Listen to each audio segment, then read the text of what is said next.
Hello viewers, welcome to my channel knowledge and fun facts. तो आज हम बात करते हैं पेट्रोल के बढ़ते प्राइसेस के बारे में। अब देख लीजिए भाई, पेट्रोल का प्राइस बढ़ने में सरकार की गलती है या हमारी गलती है, ये हम आज जान लेते हैं। ठीक है, आज के इस वीडियो में। क्योंकि एक इकोनॉमिस्ट की तरह अगर आप सोचेंगे, जिसने भी बीकॉम किया हुआ है या सीईसी का स्टूडेंट है, उसे तो इसके बारे में पता ही होता है। क्योंकि डिमांड एंड सप्लाई, ये डिमांड क्या होता है, ये ट्रिगर करता है प्राइसेस के इंक्रीज होने को। ठीक है, तो आज के हमारे इस वीडियो में हम इसी के बारे में देख लेते हैं कि पेट्रोल का प्राइस बढ़ने में सरकार का हाथ है या कुछ हाथ हमारा भी हो सकता है इसके अंदर। वो किस तरह है वो मैं आज आपको बता दूंगा इसकी इस वीडियो में। तो चलिए आज का हमारा वीडियो शुरू करते हैं।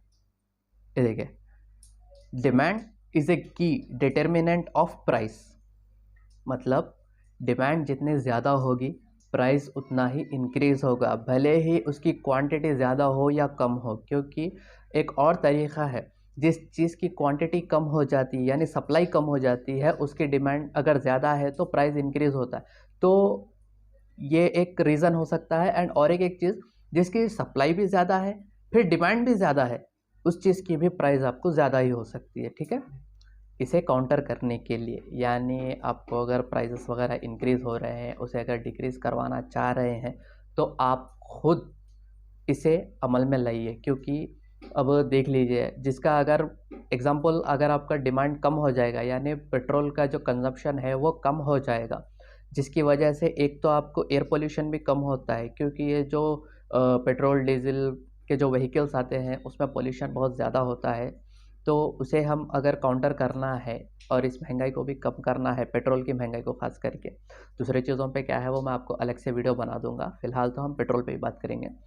तो इसे अगर हमें कम करना है तो साइकिल वगैरह यूज़ कर लीजिए या फिर इलेक्ट्रिक व्हीकल्स वगैरह यूज़ ज़्यादा कीजिए। इससे हम इस चीज़ को रोक सकते हैं। ठीक है, तो चलिए अभी हम पेट्रोल के प्राइस के बारे में बात कर लेते हैं कि वो कितना क्रूड ऑयल, यानी कितने में क्रूड ऑयल वगैरह हमें इंपोर्ट हो रहा है और हमें कितना हमें इसमें से पेट्रोल निकलता है और अदर फ्यूल्स निकलते हैं इसके अंदर से, आपको क्रूड ऑयल के अंदर से। तो अभी की हम ये जानकारी मालूम कर लेते हैं। ठीक है, तो फर्स्ट ऑफ ऑल देख लेते हैं कि इसका प्राइस कितना है। ये देखिए, इसका प्राइस आपको है $72 पर बैरल, यानी $72 पर बैरल। और एक बैरल में आपको 159 लीटर्स तक क्रूड ऑयल होता है। ठीक है, पहले तो मैं आपको ये एक टेबल बता देता हूँ, चार्ट। ये देखिए, पहले तो इसका एक बैरल का जो क्वांटिटी होता है वो है आपको 159 लीटर्स। ठीक है, उसका जो प्राइस होता है आपको यूएस डॉलर में $72 पर बैरल। ठीक है, वहीं पर अगर आप इसे प्राइस यानी आपको अगर इंडियन रुपीस में अगर आप कन्वर्ट कर रहे हो इससे, तो आपको 5368 रुपीज़ तक आपको इसका एक बैरल का कॉस्ट पड़ रहा है। यानी 159 लीटर क्रूड ऑयल आपको 5368 रुपीज़ में मिल रहा है, यानी इंपोर्ट हो रहा है हमें इंडिया में। वहीं पर उसमें से जब आप पेट्रोल एक्सट्रैक्ट करेंगे, उसे गैसोलीन भी बोलते हैं, तो उसमें से एक्सट्रैक्ट करेंगे तो 45% उस बैरल में से आपको गैसोलीन निकलता है, यानी पेट्रोल निकलता है। तो वो आपको कितना पड़ रहा है, आपको अगर उसमें से हम अगर माइनस कर देंगे 55% 5368 से, तो 2415 रुपीज़ तक आपको इसका कॉस्ट पड़ रहा है। और 45% आपको कितना लीटर होता है, 71 लीटर्स आपको पेट्रोल इस एक बैरल में से निकल रहा है। यानी 159 लीटर्स में से 71 लीटर आपको पेट्रोल मिल रहा है। ठीक है, अभी हम इसको अगर डिवाइड करेंगे 2415 रुपीज़ को डिवाइडेड बाय 71 अगर कर देंगे तो 33.75 रुपीज़ आपको, यानी 33.75 रुपीज़, यानी ऑन एन एवरेज 34 रुपीज़ ही समझ जाइए, पर लीटर आपको ये पेट्रोल पड़ रहा है। ठीक है, और हमें ये पेट्रोल मिल रहा है 105-106 रुपये पर लीटर, ये पेट्रोल हमें पड़ता है। अब कुछ लोग बोलेंगे हाँ भाई, 159 लीटर्स में से सिर्फ आपको कितना पेट्रोल मिल रहा है, 71 लीटर्स।